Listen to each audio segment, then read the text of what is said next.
Hello everyone, Andrew Serafim here, and there is a very important quality control tool that I believe is very essential to every project, regardless of the industry that that project is taking place in. This quality control tool is the Pareto chart that was designed by no other than Mr. Vilfredo Pareto. So what is the Pareto chart? What does it do?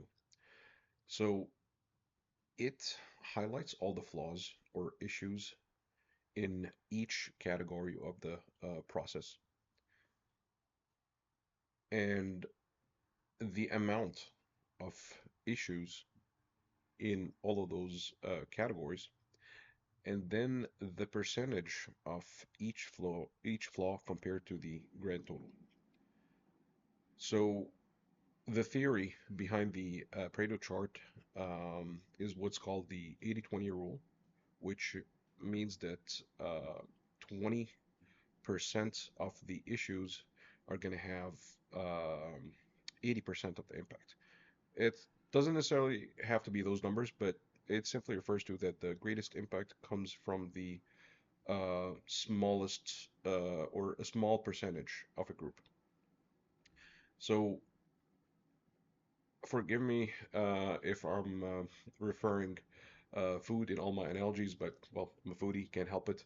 But let's say you're prepping a gourmet meal. There's going to be, multiple of ingredients in it, but you will notice that the uh, condiments or seasonings that you use and the sauces that you use, those will have the greatest impact on the overall taste.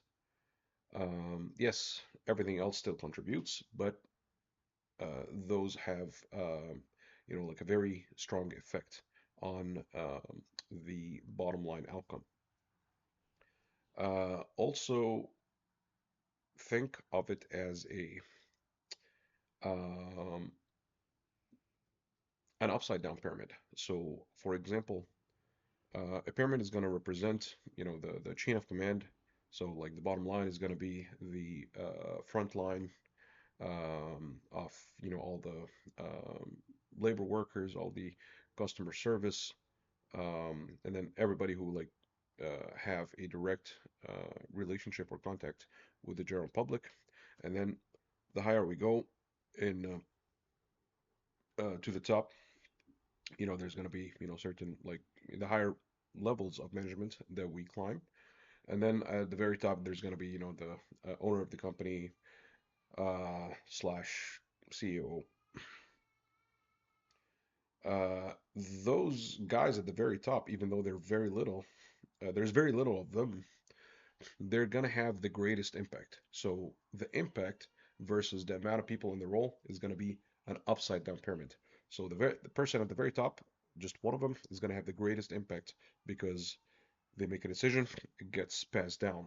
Versus if there is a worker, a laborer, or a customer service representative that mm, can make a decision on how to perform a certain task, they'll only be the ones doing it on their own in their own station, but it's not going to be like a company-wide thing. So that is simply the Pareto chart effect, which is a small percentage of a group will have the largest impact.